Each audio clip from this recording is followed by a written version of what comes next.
because we have a lot of brain matter in this room. So. Good morning. There's a lot. While all of you are getting seated, let me jump right in. My name is Andy Cutchins. I'm a senior fellow at the Center for the National Interest, and where I direct the Central Asia Connectivity Project. And I'm really pleased that the center is co-hosting this event this morning with the University of South Florida and the United States Institute of Peace. We are going to definitively answer for once and for all, can Afghanistan improve American and regional security?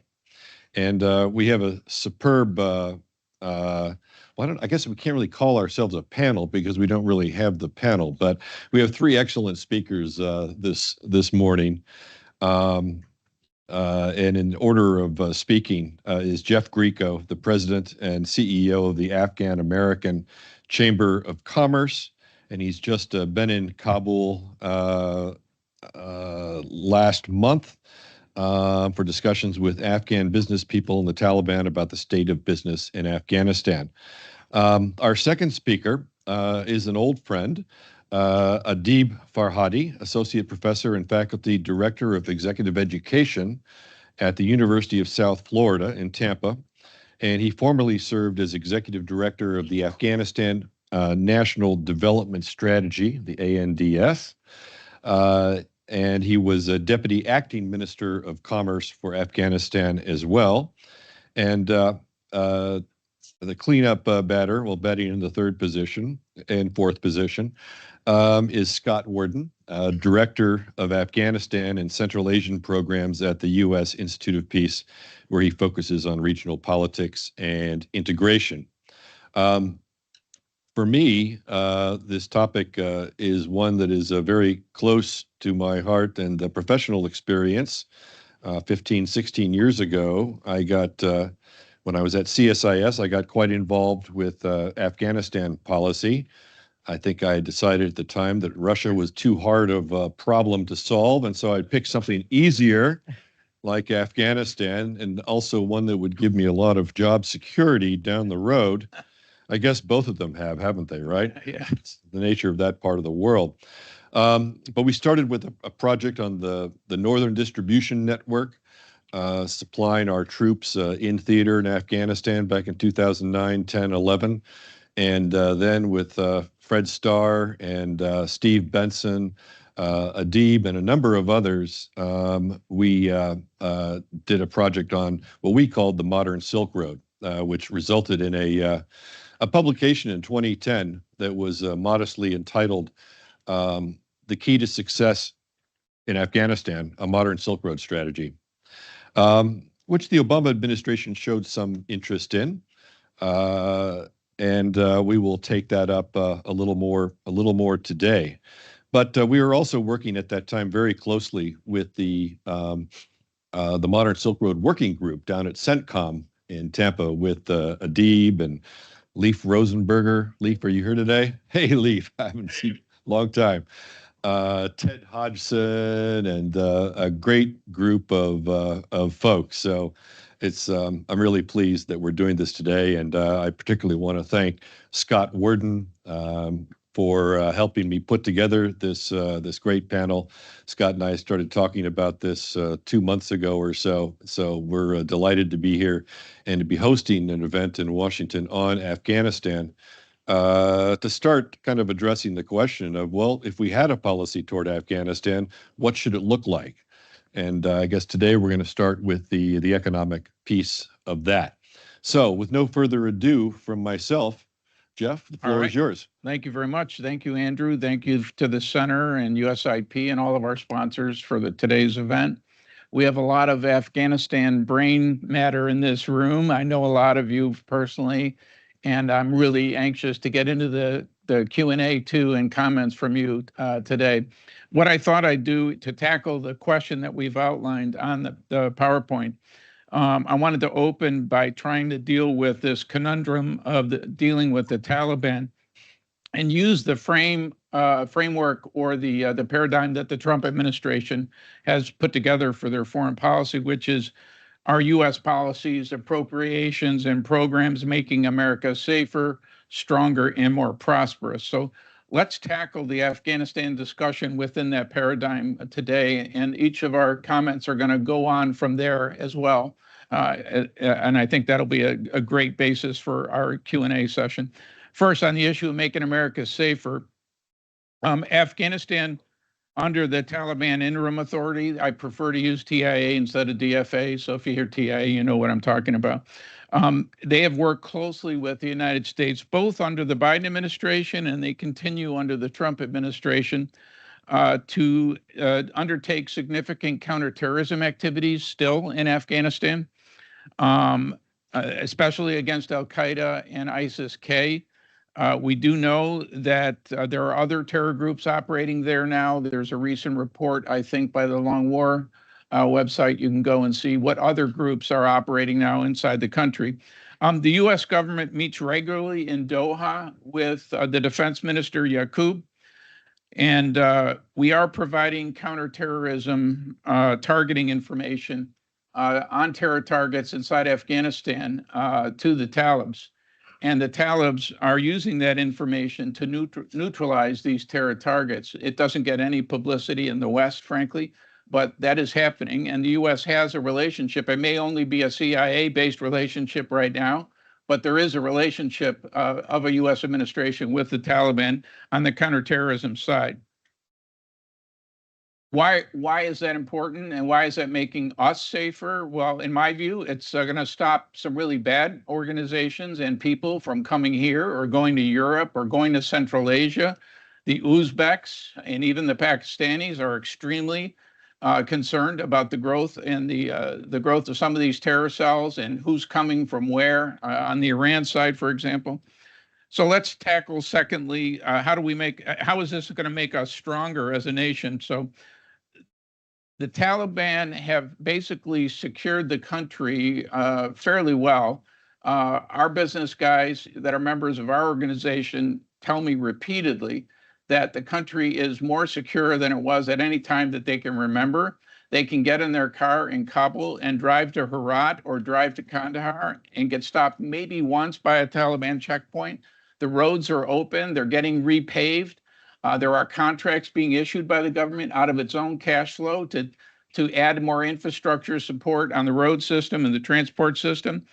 So that stability, in spite of, unfortunately, these egregious human rights violations against women and girls that we all care deeply about here in the United States, especially, in spite of that, a safer Afghanistan is going to make us stronger long term, I think, because it allows our foreign policy institutions to focus on what are significant foreign policy threats to the United States. The Pakistan-India conflict, the Iran nuclearization and possible weaponization in the region, what that means, halting the advance of China, and the Silk Road program. I can tell you, because I've traveled widely now in Central Asia over the last year and a half, the Central Asian republics are really feeling the pressure from China and Russia, and they're fearful that after the Ukraine war, Russia will turn to Central Asia next.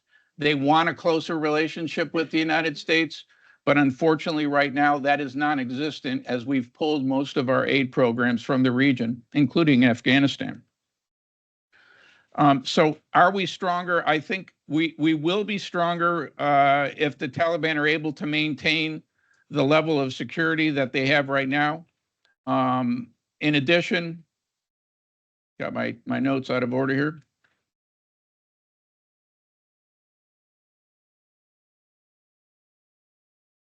In addition, where's I done it there?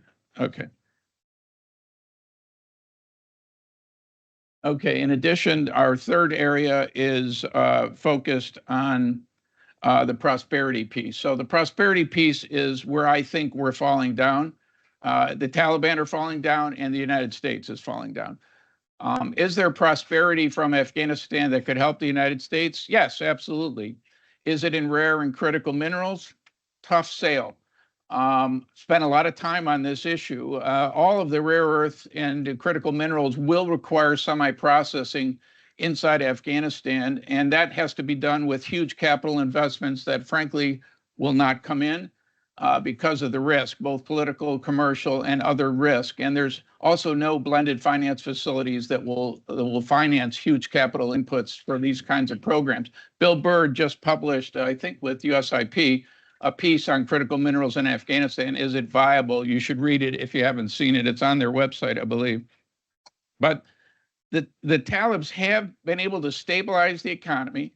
It's growing at about 2.3, 2.4% annually. The inflation now seems to be under control. They've managed the currency valuation fairly well over time, and the banking system is actually quite functional. And their CAMEL ratings, their banking ratings by the International Bank for Settlements in Basel, Switzerland, have increased for the commercial banks. So the banking sector is actually doing very well. They're impacted tremendously by sanctions. They can't offer trade finance services through international corresponding banks because of the sanctions and the myth that Afghanistan's government is sanctioned, which is not true. Individuals and terror organizations in Afghanistan are sanctioned. The government is not sanctioned, but people don't know that in the U.S. banking community. I was able to attend a big banking conference here in D.C. that verified it with all the top U.S. corresponding banks that confirmed it. So there's a way to go, I think, for the Talibs to be able to offer in a strategic way how an investment in Afghanistan could benefit the United States. If it's not critical minerals, where is it? That's where I believe that these larger infrastructure projects that could transform Central Asia and the dynamics of Central Asia could make a huge difference. It's what ADB is supposed to be doing with the CASA 1000 and the TAPI pipeline and some other rail links that are going in. Those projects are moving forward very quietly, but the ADB is not using its trust fund money to do that. So the Talibs are financing some of it out of their own cash flow. So we shouldn't think that the Talibs aren't doing any investment. They are doing significant amounts of investment. The Kashtepa Canal, they invested about $63 million out of their own cash flow to finish that canal. The U.S. thought it was about 120. It's not. I heard that directly from Mullah Baradar, that it was about 62, 63 million they spent finishing that canal. And they are now on to phase 2 of that canal, also being financed out of their own government cash flow. So we're not going to solve it right away. And the administration has decided that the number one issue right now for the president is he wants the 7 hostages, American hostages that are being held in Afghanistan, released before he'll consider any change in U.S. policy. I frankly thought a month ago, before I went to Kabul on this trip, that there was only Mr. Habibi left being held hostage, our former civil aviation minister in Afghanistan. There are actually 6 additional, and most of them are Afghan Americans that are being held. One Canadian NGO came to see me at my hotel. They were very concerned about one woman that's in the Kabul jail, an Afghan American woman by the name of Christine. That's all I know. They're fearful that she's going to perish soon because the conditions are pretty bad for her inside there. So the president is right to put a focus on that. I think we're all shocked at how many they're taking, and how does a partner that wants U.S. to help invest and engage in the country, how can they even speak to us when they're still holding some of our own citizens hostage? So I think that's a good priority for us to have, but there's little leverage we have because we're no longer there. And last thing I think I'll say is on the donor side. So I think the donor community has really failed to take advantage of those inside the Taliban administration who seek reform and are seeking to change the movement, as they say it, and want full restoration of human rights for women and girls and education and work and so forth. There's a significant element of the current population, I would say it's more than 75%, that see Mullah Baradar and Mr. Haqqani, the current Minister of Interior, as the future leaders for Afghanistan, because they've all spoken to this reform agenda publicly, and I've met with them privately, not Haqqani, but I met with Mullah Baradar privately, and he conveyed that. Only about 17% from these informal surveys that are being done by some Afghan media places support the emir. And the emir's reputation is going further and further down with each edict that he issues around the country. So maybe we're a little bit too focused on defense as a donor community. about these edicts. Maybe we need to go on offense, is my feeling, and really engage them, the reform-minded Taliban, and start working with them more directly and having conversations of financial support for some of their objectives and their government positions inside Afghanistan. I just don't see that happening. It's not happening right now. UNAMA's had a lot of challenges dealing with the leadership of the Taliban, and that's not going to change. I know the UN Security Council discussion last week noted that they would like to have a new special envoy for Afghanistan appointed. That totally undermines the special rep, Rosa, and the deputy, Andrika, in Kabul, who are already struggling to get the Taliban's attention on issues like that. So I'm going to stop there and hand it off to the doctor and let him take us to the next level. Thanks, Jeff. Great table setter. Adib? Thank you, Andy. And thank you for... Yeah, well, thank you. Well, I'm going to keep the baton for a while. Don't give a professor a baton and be quick about it. Going to get me going on offense. Yes. So, Andy, first of all, thank you for doing this, and Scott as well. We've been planning it for such a long time. But before I start, let me just express my gratitude for everyone coming here. I see so many is almost a smaller reunion. I see my mentor, Dr. Saib Ahadi, that I worked for up to a great deal, and a great deal of my thinking has come from him. I see Ambassador Newman. I see Mr. Pajwak and all the great work, Mr. Kakar, Rahmajan. He has a very good saffron business that he's doing, employing a great deal of Afghans. And Ambassador Ghafurzai, I had a pleasure to work with his great father for many, many years, one of the greatest patriots and a former prime minister of Afghanistan, Mia Khail Saib, Wazir Saib, Sorabi Saib, so, and the great Dr. Rosenberger. I know I've forgotten a lot to do that, but let me just give this to Rosenberger. I learned economic theory from him. In his office, he had a blackboard or a whiteboard, which he actually practiced with me. He practiced with me. So a lot of my thinking comes here, and as I see so many more qualified people to sit here than me to do this or that. And I always start off my talks by making a couple of points, especially on Afghanistan. First, we as America, and especially our nation's capital, brought in a great deal of Afghan refugees here, and especially in our Washington, D.C., as we see, just enjoy the beautiful kebabs everywhere that we have. Some of our SIVs are here today. Some of the SIVs are here today. But, you know, they're part of the very fabric of our communities, enriching our culture and societies that we are. And I'm proud to be one of them. I was one of those refugees. I was one of those people that came here to America to do this. And secondly, I always also start with this. We may have different perspectives on what has happened and what needs to happen, but I firmly believe that we all share the common goal of not abandoning Afghanistan or its people. So that principle reflects our values and responsibilities. So this morning, Andy, I want to address the two critical questions posed for us. First, can Afghanistan play a meaningful role in advancing regional and American prosperity? Second, can we avoid repeating the mistakes of the past? I say yes to both, but only through a pragmatic engagement approach aimed at achieving peace and stability for Afghanistan and the region. And let me make it clear right at the start, and Andy made this, the argument I'm about to make is not new.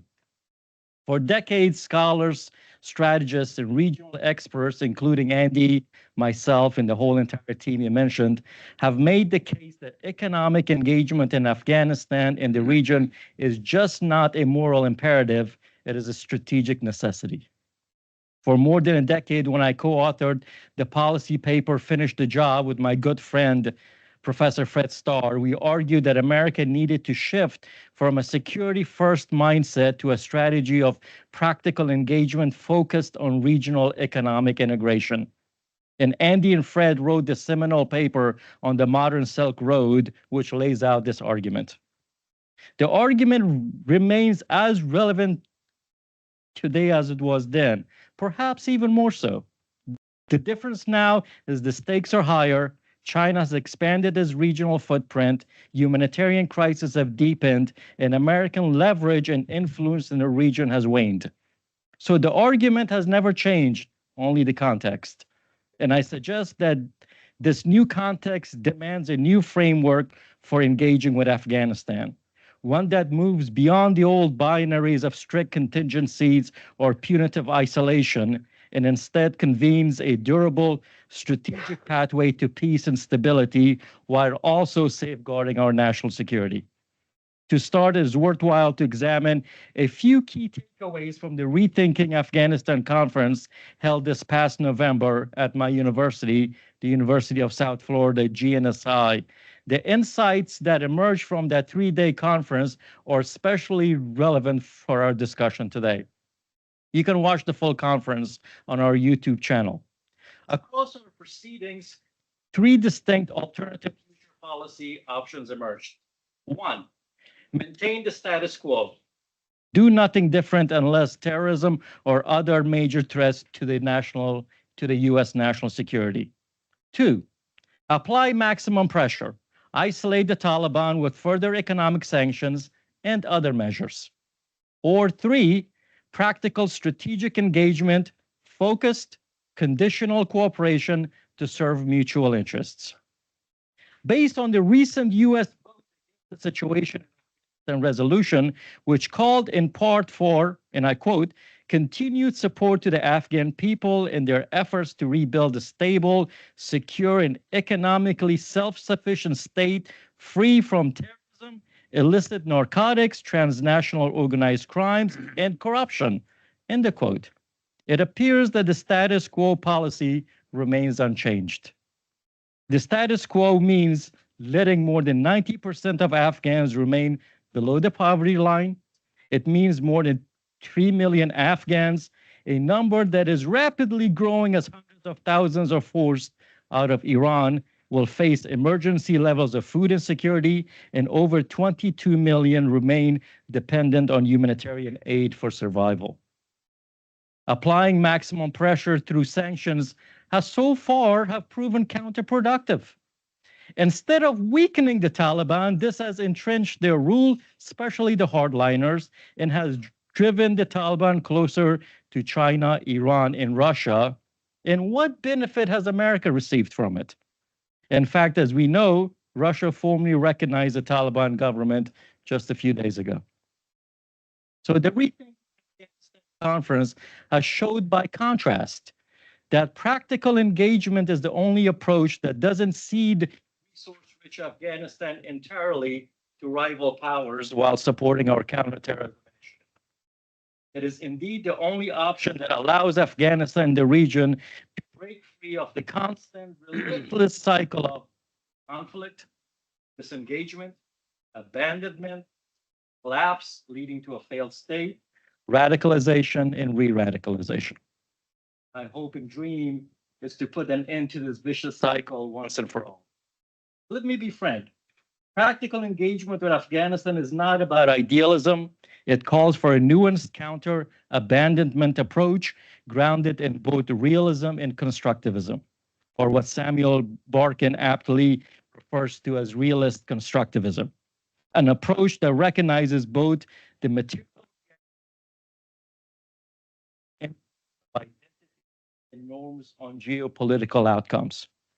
In the field of IR, political economy, security studies, no single theory adequately captures all the complexities of the world we operate, especially in Afghanistan. On one hand, realism reminds us that power, resources, geography, and strategic interests drive state behavior. This is especially evident in today's great power competition, where Afghanistan's untapped mineral wealth, energy, Transit corridors and critical locations have become the focal point for China's Belt and Road Initiative, as well as for the Iranian and Russian uh, regional strategic interests. On the other hand, uh, conservatism, constructivism reminds us that the material drivers alone are never enough. Identity, religion, cultural norms, and legitimacy shape how actors behave. The most effective strategy for U.S. engagement in Afghanistan is the one that acknowledges both the material imperatives of realism and the normative dynamics of constructivism. It is this type of a nuanced understanding that allows us to move beyond the constraints of the status quo ideological approaches and towards leveraging America's convening power influence underpinned by regional power dynamics and cultural realities. This framework helps us understand why strategic practical engagement is not appeasement.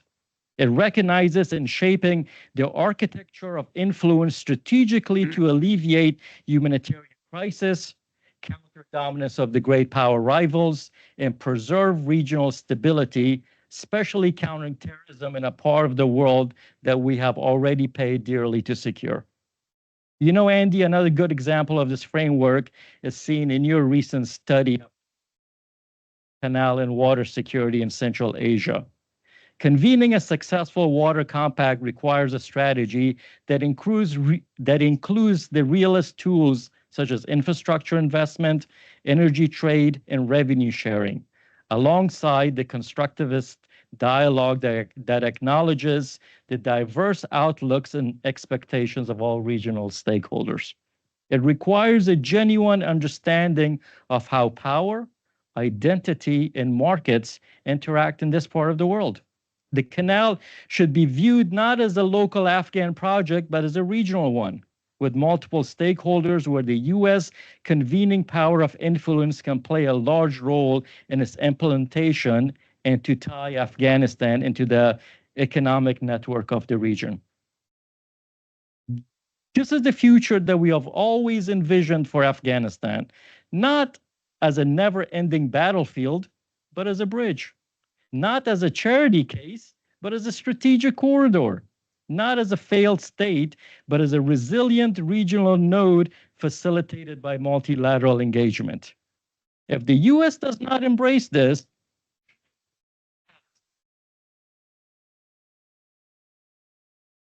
competition volume, the rise of China strategically leverages local values, positioning itself as a non-interfering development alternative partner. China's approach has proven particularly appealing to nations such as Afghanistan that resist adopting Western defense models. Given China's adept leveraging of religion and culture paired with its stated policy of non-interference, two considerations arise. Can the United States effectively compete with China in this region? Does the status quo framework prevent the United States from effectively competing with China? And this leads us to Afghanistan's role in the great power competition, specifically U.S. strategic competition with China, one of President Trump's key policy concerns. President Trump has consistently emphasized the need to reduce reliance on Chinese rare earths. His executive order states, our nation's undue reliance on critical minerals in processed or unprocessed form from foreign adversaries constitute an unusual and extraordinary threat. Afghanistan, rich in lithium reserves and other rare earth and critical minerals, and positioned at the crossroads of Central and South Asia, is strategically located on what's often called the chessboard of the great power competition. Yet today, as I see it, U.S. policy towards Afghanistan remains largely confined to two narrow objectives, aimed at maintaining the status quo rather than advancing American prosperity. Counterterrorism, focused primarily on ISIS-K and Al-Qaeda, and securing detainees' release as reflected in recent negotiations. The short-term policy addresses the symptoms cause it, neglecting long-term interests that are vital to American prosperity. China, in the meantime, has moved quickly to secure access to Afghanistan's natural resources. The risk is clear. If the US doesn't re-engage, China will likely dominate the mineral futures of Central and South Asia, potentially locking us out of the supply chain in the region. Even as sanctions paralyze Afghanistan's financial systems, China is normalizing trade. This shows us while we debate whether practical engagement reflects poorly, others are securing their future. If we're serious about the great competition, we must understand that Afghanistan is not a sideshow, it is a strategic front. Today, the sanctions regime continues to paralyze Afghanistan's economy. The entire banking system is under pressure, as Jeff mentioned. Aid cannot flow freely, and American business investments is practically frozen. These measures were meant to punish the Taliban, but they have primarily punished the Afghan people and the American businesses. Practical engagement is thus an imperative for the United States, not only to counter the damaging legacy of abandonment in terms of the great power competition, but because we have a moral responsibility to the Afghan people. The private sector is ready to invest, particularly in mining, agriculture, and logistics, but sanctions must be eased to open space for economic recovery and regional integration. And let us not forget that we engage pragmatically in Syria, lifting all sanctions very recently. Such a move could serve as a strategic carrot to initiate meaningful dialogue between the Taliban and non-Taliban Afghans aimed at bringing a real and lasting solution to the country. I want to emphasize that point. We need a meaningful solution for Afghanistan, and how do we leverage our influence to make that happen with practical engagement? In turn, as a key convener, the United States has an opportunity to secure robust counterterrorism commitments from the Taliban, while also counterbalancing the expanding influence of China, Iran, and Russia in this resource-rich region. So I would like to close my talk by revisiting two critical questions from earlier. Can Afghanistan contribute to regional and American prosperity? Can we avoid repeating history? Yes, if we're willing to embrace the rethinking Afghanistan viewed through the lens of realist, constructivist lens and informed by historical lessons. We already know the cost of abandonment, a failed state, a civil war, mass starvation, displacement, and the rise of terrorism, the very conditions that led to the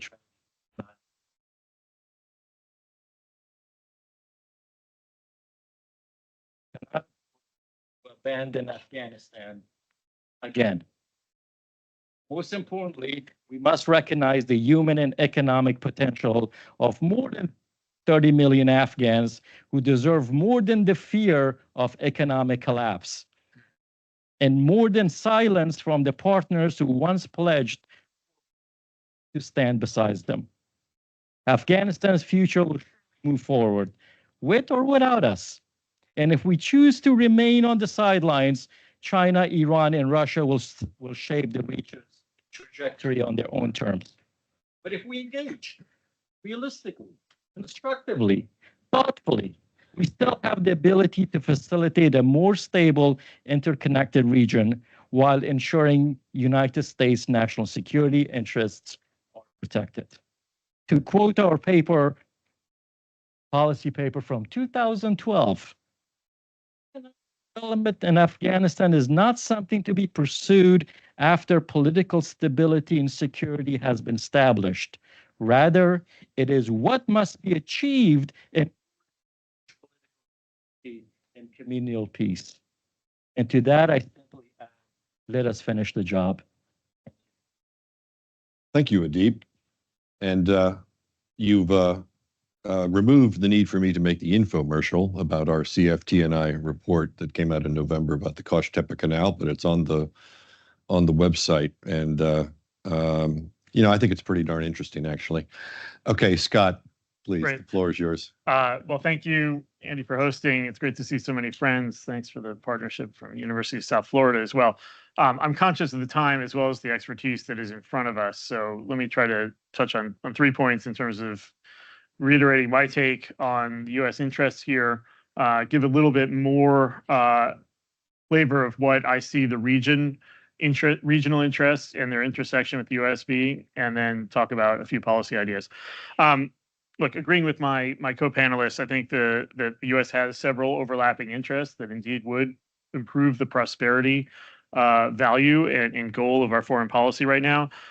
First of all, it is mineral rights. I think we have a long-term interest in that. I mean, the discussion about Greenland, the deal in Ukraine, are both themselves, I think, aspirational, but they are directional, and they focus attention, and Afghanistan can be part of that conversation, and even acknowledging the constraints of a short-term return on that investment, which Bill Byrd's piece, I think it was in Just Security. Lawfare Journal. Lawfare, yeah. Lawfare. Anyway, so I think that we have interests in minerals there that are long-term, that can help to shape policy in the right direction now.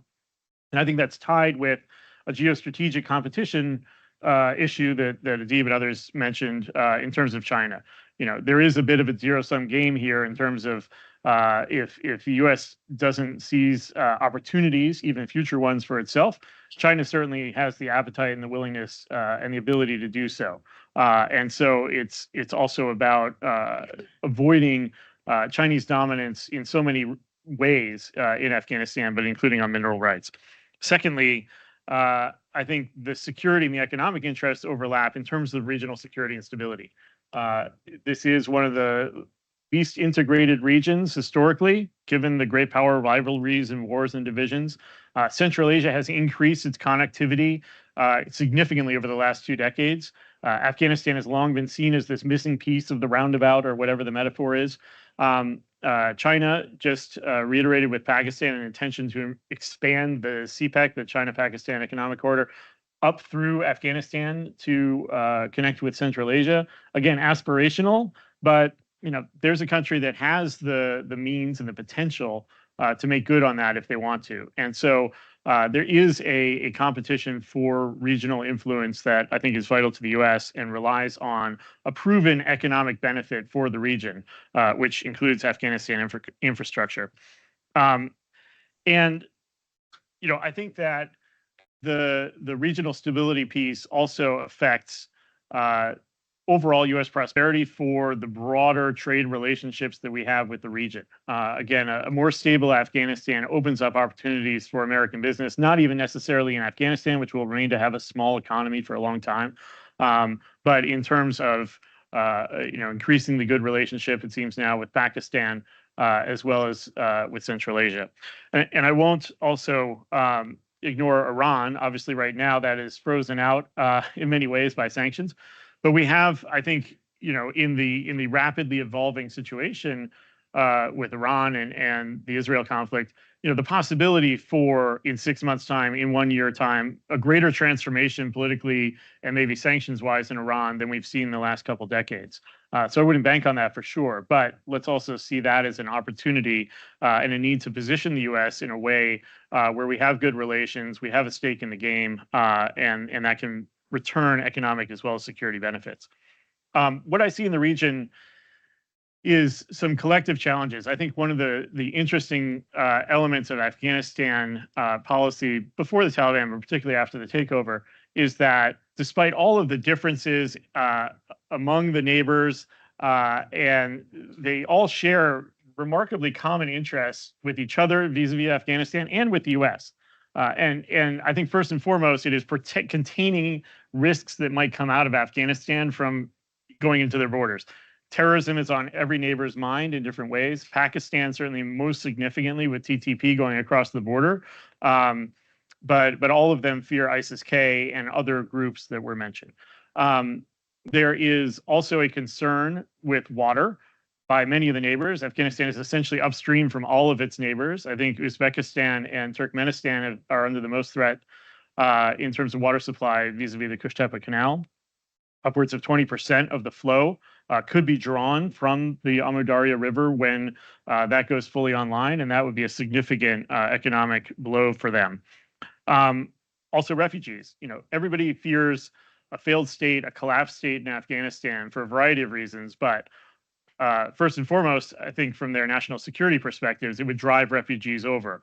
Of course, both Iran and Pakistan have done a lot to push Afghans who have lived there a long time back over the border, but that migration issue is potentially destabilizing to the neighbors. So these are all negative consequences, and essentially everybody not trusting the Taliban, seeing their relationship with extremism, if not directly supporting extremist groups through the education system, through what I call the madrasification of education, where you have an entire generation, prospectively under current Taliban policies, coming up with more prone to, not automatically, but more prone to radicalization that could be directed to the neighbors. So containment and defensiveness has been the order of the day. However, as Adib, I think, mentioned nicely, there is this upside potential. There is this collective interest in transit corridors going through Afghanistan, both rail and road. Uzbekistan maybe overly ambitiously, but still they're making the biggest investment play and trying to get rail corridors going from the existing rail crossing in Uzbekistan all the way to Pakistan, and I would say in the future potentially to Iran. So rail and road. We have Costa 1000, the energy project that is a promising model of relative success so far, funded by the multilaterals based on previous agreements before the Taliban. But let's look to that as a model for what could possibly be done. And then there's the long sought TAPI and other gas pipelines. So energy infrastructure, transit infrastructure, and trade relationships. Afghanistan, again, is a small economy, but it's not just minerals, it's agriculture and potentially other goods that would enrich the regional economy. So you have the challenges, you have the upsides. What is inhibiting this? I think fundamentally, one, security trumps economics. Everybody is more orienting, the neighbors are more orienting their policies toward containing these security risks than to take a risk both financially and maybe politically to try to seize some of these economic investments. So I think this is where a clearer U.S. policy, one, but that is consciously integrated with regional partners to say, okay, let's take some projects, let's identify one that has the biggest collective upside and work together to overcome, maybe it's an event horizon kind of metaphor, to overcome these inhibiting factors and see if more than Costa 1000 can be done. I don't know if it's a mineral project. I doubt it's the gas project. Jeff, you might have ideas on which one is most ripe. We can talk about that. I have a member who has looking for a partner, 880 million for 2 concessions in gas, ready right now. So a review of those to see, okay, where do these interests converge and how can that be made a demonstration, I think would be an interesting idea. Coming back to the U.S. and I'll close, it's been mentioned, I see our policy as having several different elements and not really cohered together into a sequenced strategy. And I think that would be the next step that hopefully is being discussed and this panel can contribute to. Yes, we have counterterrorism as our #1 interest. Although, what you said, Jeff, is fascinating, and it confirms the trend, which was even true under the Biden administration. The Taliban have been willing to cooperate on CT to a remarkable degree, albeit quietly. So, there is a lesson there that maybe the intel services are even most apprised of, that the Taliban can deliver on a deal when certain conditions and mutual interests are met. How can we learn more about that and maybe extrapolate that into an economic sphere? The detainee issue is a threshold one that can be addressed. I think the U.S. has also expressed concern about the Taliban following through outside of the security realm on its commitments. I thought it was interesting. The U.S. and Israel were the 2 members of the UN General Assembly that recently voted against a resolution to fundamentally support the Afghan people. But the explanation given by the U.S. representative was focused on not giving the Taliban rewards when they haven't shown an ability to negotiate in good faith or otherwise deliver. So trying to hold the Taliban accountable. But there was a useful line that, oh, I've lost it here, that basically said that the U.S. does have an interest in regional integration and stability. So I think there's some elements here of saying, okay, if we can cooperate to a certain degree on the security realm, let's identify something that is in the economic realm that can be joined up with regional actors and maybe moved ahead as a test case. The final thing I would say, looking at the Doha agreement, and I think it has significant flaws, it had significant negative effects, but it's very interesting to me that both the Taliban and the Biden administration, and now the Trump administration, say that has elements that are still being enforced. What are some of the lessons from that? I think one of the keys to achieving that agreement, for better or for worse, in terms of its consequences, was that the Trump administration in the first term made a decision to go big for big. We promised, we were willing to put full withdrawal of our troops on the table, and the Taliban were then willing to talk about their version of ending the war, and obviously we came to an agreement in terms of the U.S. and Taliban forces. I wonder if, rather than incremental steps, maybe the mosaic approach that the UN has introduced in terms of having many different areas of agreement at once, maybe that'll be improvement, but maybe there needs to be a teeing up of another big for big kind of trade to say, what do the Taliban want? They want recognition eventually. I don't think that should be given lightly. I think it should be tied to human rights concerns to a certain degree. It should be tied to governance reforms. It should be tied to a certain degree of rule of law taking hold.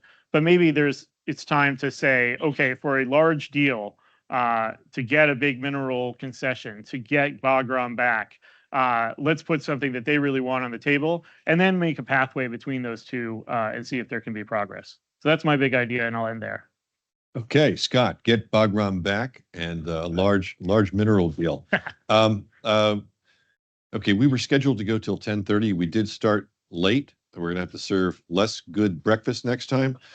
But if you guys are okay, if we went to 10:40, and it would give us about half an hour. And of course, if you have to leave, you just leave, no problem. Leif, I'll get you to the first question in a second, then Mark. But I have a quick question, and it's kind of directed at probably most immediately to Jeff, as you were most there and you're most closely in contact with the leadership as well as the business community in Afghanistan. How would you characterize the demand, the interest on the part of the Afghans for engagement with the United States at this point? You've got the elites, the Taliban, maybe to what extent you can talk about the business community. So I think 100% of the Afghan business community wants the United States involved in some way in Afghanistan, no question. They want our government to be leading more than following a lot of the regional partners, because they believe the U.S. brings a unique viewpoint to issues that maybe the Uzbeks or other neighbors, Pakistan, would not agree with, and that they seek that balance by having U.S. input. So absolutely, they want the U.S. involved. On the government side, in my discussion with the Talibs that deal with the banking sector and money and business, I mean, the number one issue for my members is the banking issues, the trade finance. They can't get trade finance regularly done with their regional corresponding banks because of this sanctioned image that is out there that the place is fully sanctioned, which it's not. So they have to do hawala transactions to work around all of these issues. So they want the U.S. involved because the U.S. runs the international banking system. And it's very pragmatic for them. The Central Bank of Afghanistan wants to have a good relationship with the U.S. Treasury Department.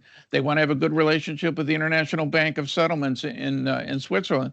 They seek to have a functioning, Western leading international banking relationship, while they're also making the country 100% Sharia based in its banking. And those are not in conflict. There are many countries that have Sharia compliance in their banking systems and are full functioning members of the international banking system, UAE, Qatar, Bahrain, others as well.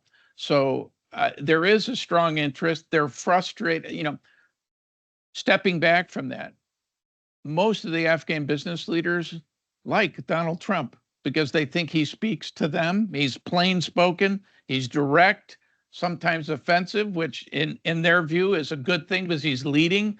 And so they get a little bit worried that there's pressure against Trump from the donor community, which exists in Afghanistan, which is not favorable to the U.S. administration right now. And so that conflict causes some problems within the government and within the business sector too. I'll stop there. Thanks.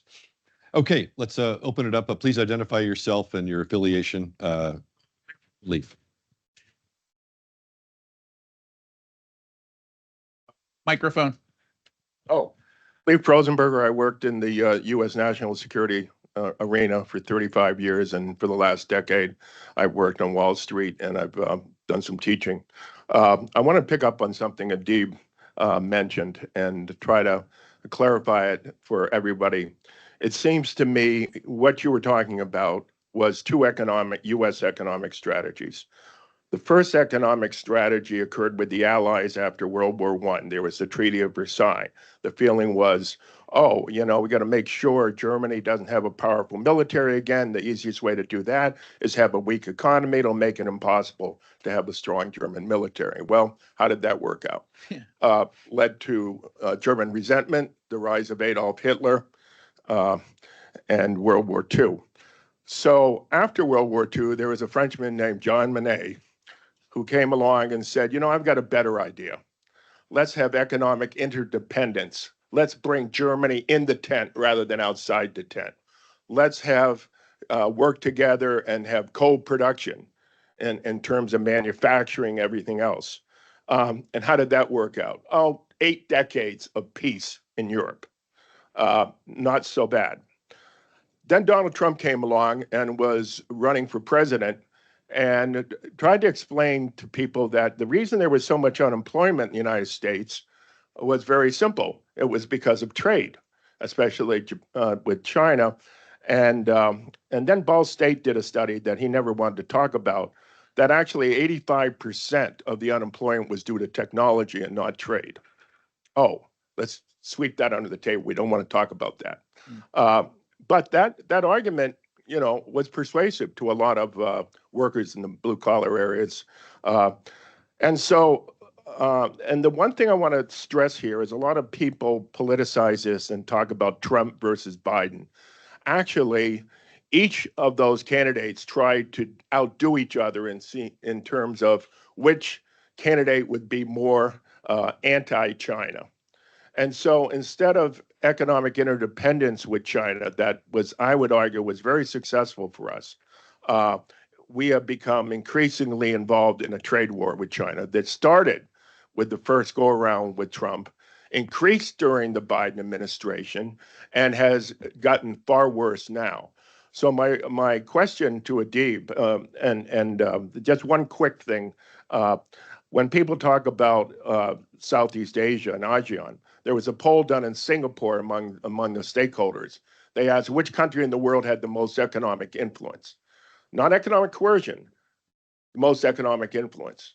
77% said China, 10% said the United States.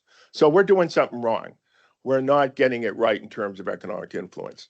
So my question would be, can China and Afghanistan and the United States play nicely beyond Donald Trump? Okay, I'm going to collect 3 questions from this side and then turn to the panel. I'll take 3 questions from this side and we'll proceed along that. Yes, Mark.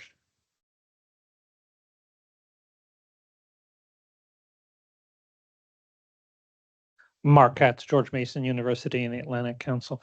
2 quick questions. One for Jeffrey. You talked about, sort of elements within the Taliban, who are interested in investment, modernization, et cetera. I guess my question is, are they developing expertise in this area, or how are they doing so? Are they sending people to China, Pakistan, the West? In other words, how is this modernizing Taliban element, if you will, acquiring the expertise to do these investments, or are they relying mainly on an older generation who already have it and the younger people don't. And then second, to Adib, you indicated that obviously if the U.S. doesn't, in the West in general doesn't invest in Afghanistan, this is sort of leaving the door open for the Chinese to do so. I guess my question is, why haven't the Chinese done more already? In other words, we talked about these big mining projects, and it struck me that if Afghanistan has all these rare earth minerals that we would potentially be able to get from Afghanistan and avoid China, wouldn't it be in China's interest to move in there and develop these minerals for Afghanistan and try to control their export? In other words, what are the obstacles to China? Because it strikes me that they're not behaving as perhaps you indicated they will, because they haven't done it yet. Anyway, those are the questions that I have. Okay. Yes, ma'am. And just to remind everybody, I forgot to do this, concision is a virtue in questions and in responses. Thank you. I'm Habiba Sarabi. I am the member of Women Forum on Afghanistan, and I was negotiator with Taliban in Doha. I was the deputy chair of High Peace Council and the governor of Bamyan in Afghanistan. So I have a comment rather than a question. So we are talking about the prosperity in the region. Can Afghanistan bring prosperity in the region? So yes, it can, but if we can have a clear definition of security and prosperity. The security that you, sir, mentioned, Jeff, about in Afghanistan, that it's a secure road or very people can go everywhere and everything is perfect. So I can see that if we go to graveyard, it is very secure and calm, and you can enjoy breathing, but this is another security in Afghanistan. If the half of population can be, can be ignored from the society, can we say that place or that environment is secure? So we didn't talk about education of girls. We can see some young ladies here due to the scholarship that they came in United States. They have got knowledge, they have got degree, they have got, master degree, PhD, and they are a part of the, useful part of the society. It was in Afghanistan or either now in United States. If we don't have such a opportunity for the girls that they can educate, how we can say that it is security applying there. And we are talking about prosperity. If the half of population will be, ignored from the society, how that can be can bring prosperity, even in the region. Mr. Scott talked a little bit about the madrasa. Now, the madrasa, the religious madrasa is replacing all the official school in Afghanistan. So you can see the future, what will be happen in Afghanistan about the extremism and what will be happen in the region and what will be the prosperity if all the madrasa can be grow up. And there are so many surveys that how the madrasa expanding, changing the mindset of the people and also the young generation and even women. Thank you. Thank you. Okay, why don't we turn back to the panel? Adib, why don't you start and we'll go to Jeff and then Scott. Well, leave Dr. Rosenberger. I think that's a very important question. I think for me, in Afghanistan, I would like to recoin the great power competition to great power cooperation. There's enough. I could cite you enough USGS surveys of how much minerals are in Afghanistan, and specifically lithium. So we're not saying that there's not, China is an Afghanistan neighbor. Afghanistan is a landlocked country. So the practical engagement and the argument that we were making with the modern Silk Road of 2010 was practical engagement of Afghanistan with its neighbors. The Northern Distribution Network was an argument of practical engagement because at that previous to that, we just had the packed Glock open to us. And every time we got into a little fuss with our Pakistani brothers, the packed Glock would close. Ground lock Yeah, of communication. so the NDN gave us an option. Yes, which gave us leverage. And imagine at the later point if we did not have the NDN. So we're not saying there's not enough. We're not saying there's an exclusivity for one country or another. All I'm saying is the United States, because the question posed to us is American prosperity. So how is America prospering in that region and from Afghanistan? It should have a practical engagement, and this comes to, and I'm going to get to Mark for a second, and this comes to my dear friend minister. Yes, 4 years has gone by. So the question is, what are we doing for the Afghan girls and Afghan children? So the status quo, here we are. I could blink my eyes. You and I had a conversation 4 years ago. So that girl, 16 years old, today is 20. So at some point, all our hearts are broken, right? قلبای ما شکست، نه؟ قلبای کل ما شکست. Our hearts are broken. My only point is, what are we doing? Because the status quo, I could be having this conversation again in 5 years. And what has changed? I can go on, but I think you got my point, that at some point, I want to use the term sincere. If we are actually sincere about helping the women and the children, then we do have to rethink. And you came to Tampa, Naida John came to Tampa, and that's where the rethinking has come in. We got 30 million people. Mark, I think your question on China, I'm going to let Jeff answer that a little bit. You know what? I think in certain places, the Taliban has been extremely tough on Chinese companies. They just took back the Amu Darya Basin. A huge oil and gas, gas 20, yeah, because they said Chinese company was underperforming or not performing. You have the latest. So I have both examples of that. The current example, I think, Jeff, you're a little bit more qualified to answer this. I think the Chinese state-owned enterprises of those, they are in Kabul. I think they are negotiating, they're trading, they're doing their surveys, they're doing a lot of deal making, and maybe is a point of, let's get the best deal. Why rush if there's no one else out there knocking on the door? So Jeff, I'm gonna pass on to you. All right. So on China, first I should start that Mullah Baradar told me that they're saving the critical minerals exploitation for the United States. Is very open about the it. lithium. Not just lithium. There's a whole bunch of other things that are there, especially in Kaneshin and down in Elman.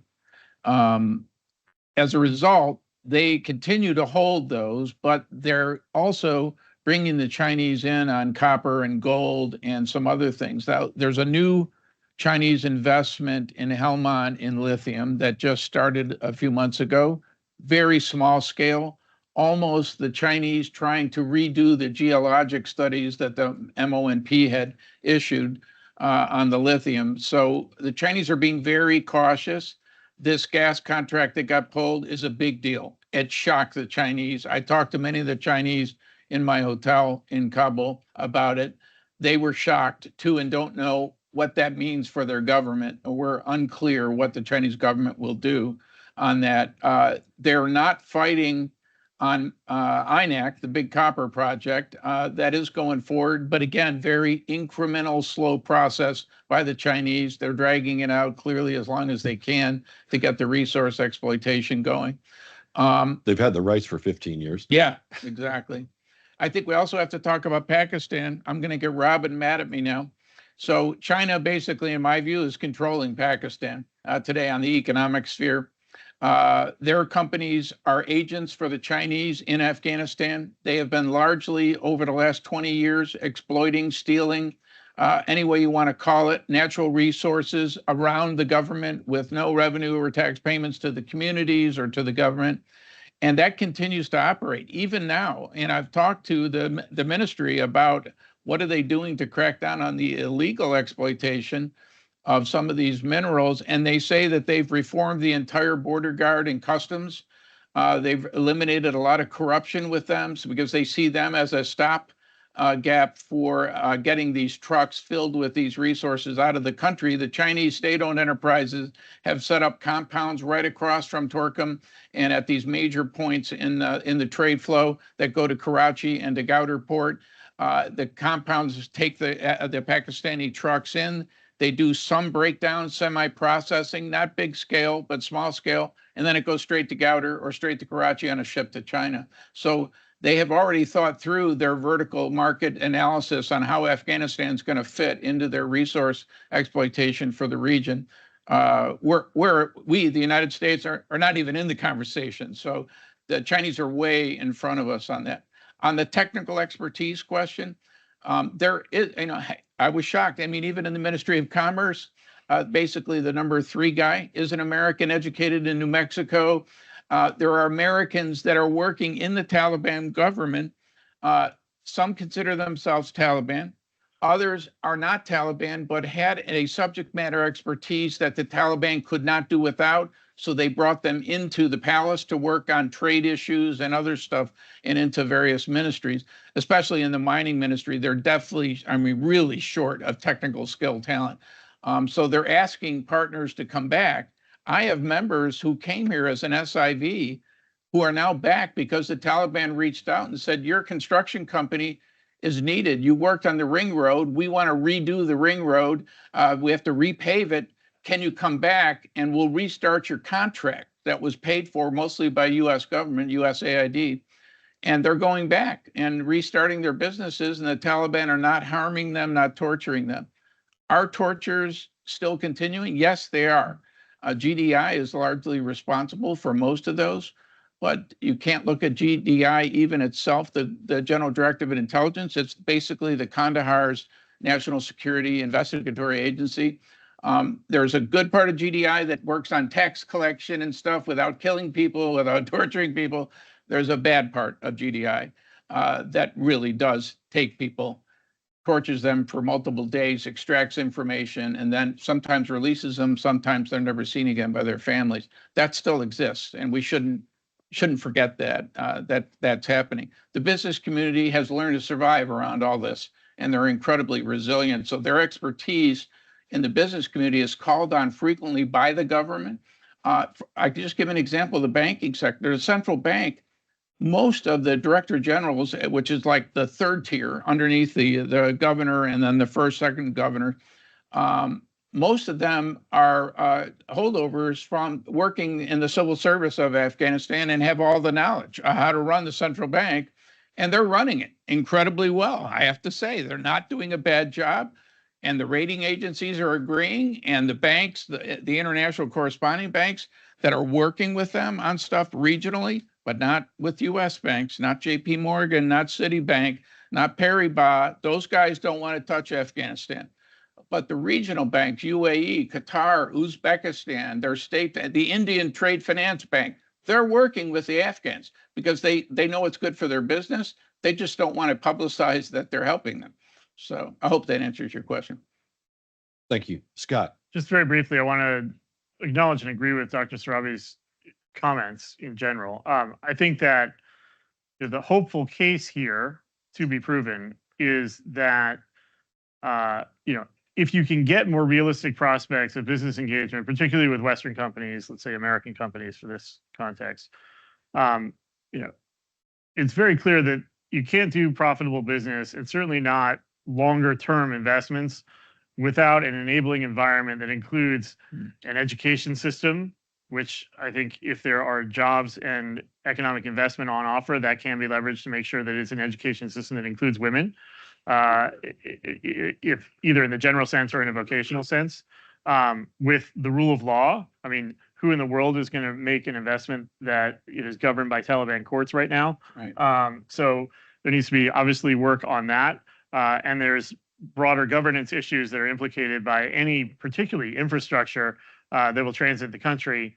The ethnic divisions that are, constantly a source of conflict in Afghanistan have only been exacerbated if suppressed, from being violent. So, the theory, and I'm not saying that this will definitely work, but 4 years of the status quo has not advanced it, is that with a little bit of momentum and positive upside, then you can get a way to have a conversation about these other critical governance and rights issues in the context of improving overall prosperity. Thank you. Let's include in that, let's get American University of Afghanistan back up and running. Yes. Yes, sir. In the red tie, you had your hand up earlier. Up, okay. Right here, sir.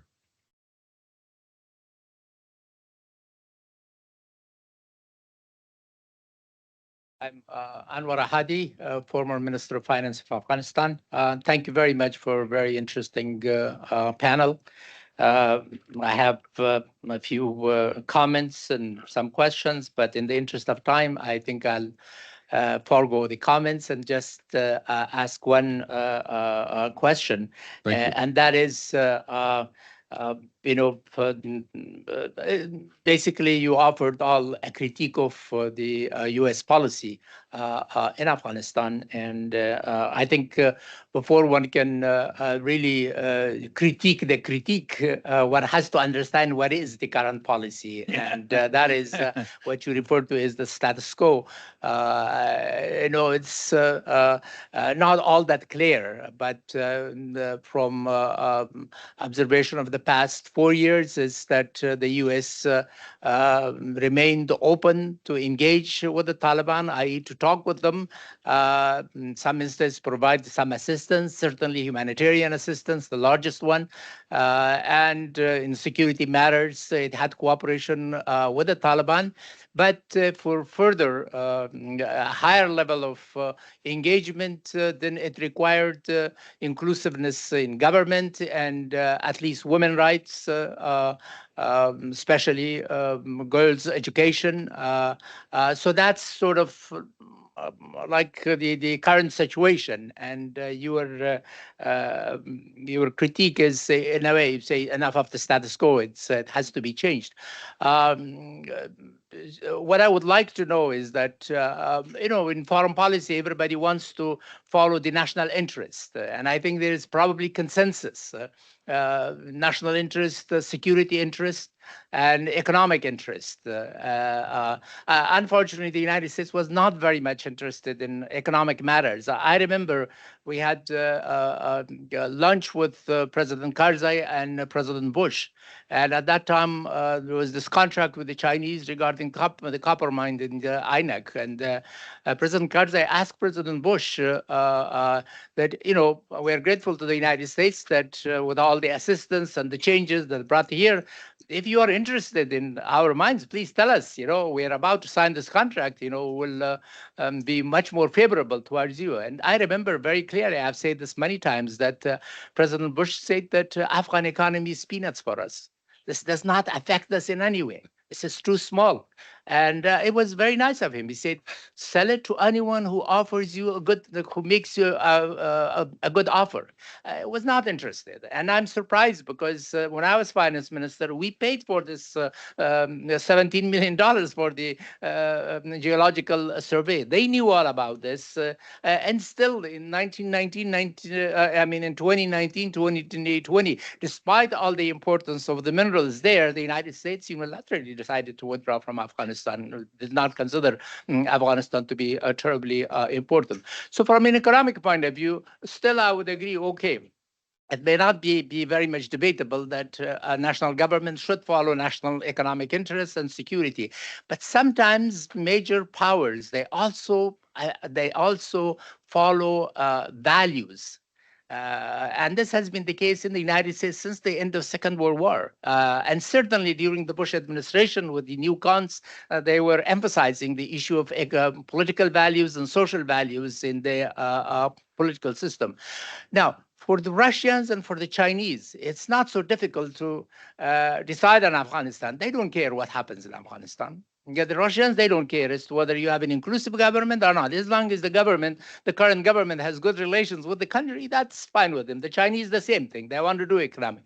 But for the U.S., it would be very difficult to do that. So my question to you would be, are you advocating that the United States should simply follow its security interest and economic interest and disregard the value dimension, which means inclusive government, which means women's rights and girls' rights? Is that what you're advocating to end the status quo? Thank you very much. I think the answer is no. That's not what they're advocating. But thank you, Mr. Safran. I thought Dr. Saib was going to give me an easy question, but I'm going to. Thank you. Thank you very much. Barakat, I do saffron business. Formerly, I was in Doha during the peace talks as a deputy ambassador for seeing the peace negotiations with the Taliban. My question is that what is the strategic significance of Afghanistan to the United States? Haven't been that we only engaged with Afghanistan at the time of a crisis. So our engagement has been crisis-driven, not value-driven. During the Cold War, we just wanted to take out the communists from Afghanistan and stop their expansion further. And then we disengaged. And then if Afghanistan has any significance, strategic significance for the US, why have we abandoned Afghanistan multiple times? And then after we took out the communists, we left Afghanistan to its own situation. And then we went back only after the horrific 9/11 attacks. I also have this understanding that now we are actually thinking of three priorities in Afghanistan: economic objectives for the US companies to go invest there. And we already know that there will need to be additional processing facilities in Afghanistan for semi-processing of minerals, which can't happen because of the circumstances. So that, I think, is a lost cause, especially that you have China in the neighborhood who can do that, and we potentially want to prevent China from doing that. So if our interest in Afghanistan is to prevent another crisis emanating from Afghanistan, terrorist or any other form of crisis emanating from Afghanistan, then why not create power cooperation instead of competition here, because that serves our purpose. And let's also be honest, I don't think we are in a situation and the circumstances allow us to go for values such as good governance or the protection of human rights. We can advocate for that, but I don't think our engagement can center around that. And my question also at the end is similar to Minister Ahmadi's question, that can we abandon our values when engaging with Afghanistan? If engagement is promoted at this time, we know that in the face of our values, there is no room for engagement. There is no common ground there. The only thing that can justify our engagement is our interest. And that means we have to sacrifice the values for our interests, which I think, again, is only going to be practical in a great power cooperation context, not competition context. Thank you. Thanks. Okay, well, last question, ma'am, right here. Thank you. First of all, thank you so much for putting this panel together. I always say that keeping Afghanistan cause alive means a lot. So thank you for doing so. With all this shrinking of information about Afghanistan, panels like this can further open doors for discussion at least, and we can clear our mind on which direction the country is going through. So thank you so much for putting this together. My name is Niloufar Sakhi. I teach at George Washington University and also run a think tank called Indiana Foundation. One of our focus is on the regional security, and we started Track 2 dialogues recently with folks from the region in Afghanistan to find out the main stability and security challenges. I personally have been following the security of the region from last many years, particularly after the Taliban takeover. I think when we are talking about, I completely agree with economic development and reintegration. That's a fantastic way to go, on, and that is actually a path for the stability. But if it realizes, we had these conversations during the Republic, with mega projects, top E to top, as a regional integration project. We had China in 2008 and 7, promised to invest in minerals and the ETII projects we had. We had MCC. So we have heard a lot of all this, all of us in this room, I think. But all this mega project has always been sabotaged. Let's not forget that. And there was security crisis also at the top of those economic integration projects because of either Russia was not willing or India was investing on Chabahar and so many other issues that we don't have time to discuss all this. The enabling environment that Scott and Ambassador and ministers talk about, I think that is that does not allow for such economic reintegration that the panel is speaking about here. Why? First, we are taking the issue of security. We are talking about security superficially. I think there are many layers in the security that we haven't discussed about. The whole concept of madrasization, the fact, of course, the security in the country and the highways, that's better, that has improved because the folks who were dismantling that security, they are in power now. But then the other security crisis emerged after 2001. The militancy have been active in the region since the Taliban takeover, starting from Jamaat Ansarullah, starting from IMU, Tehrik-e-Taliban in Pakistan, ISKP, all have revitalized and reorganized after the Taliban takeover. With addition of 100 madrasas in the southeast of the country, funded by the Saudis and other folks, I think these are alarming for should be alarming for the national security of the United States. They might not have a short-term impact, but the long-term impact would be devastating. I think that is an important area. There's a lot of data and facts, by the way, about all the security crisis that's taking shape and organizing itself in the country. And by the way, I had discussion with the Central Asian folks. Can we get to the question? And that the security crisis also is emerging in the Tajikistan and Uzbekistan as well. Mm-hmm. So overall, what is your recipe for that, to reach that economic reintegration? In addition to what ministers and also Scott highlighted about good governance and women's rights and human rights and all this, how this security challenge could be tackled, and that should be ensured that would not give a serious threat and challenge to the United States security in long term. I stop there. Thank you. Thank you. Okay. Can I open? Each speaker. Well, yeah, sure. You can go, Jeff. Yeah. And we'll go So, in the same order. I'm going to cut to it. 30 seconds. This administration is not a value-driven administration. They are a transactional administration. The biggest and most important issue for them is counterterrorism in Afghanistan. It is what we have to put our hat on right now to get them to go back to Bagram. In Bagram, it will change the perception not only for all Afghans, but for the entire region that the United States is here. There is a counterterrorism force that can reach everywhere. Security needs to be tightened. And for the Taliban to let that happen, there's a big psychological change inside the Taliban. Maybe the Kandaharis don't want that to happen, but I know the reformers want that to happen, and they've made that clear. So in my view, the only hook we really have right now is going to be the counterterrorism hook to try to keep the administration engaged in Afghanistan.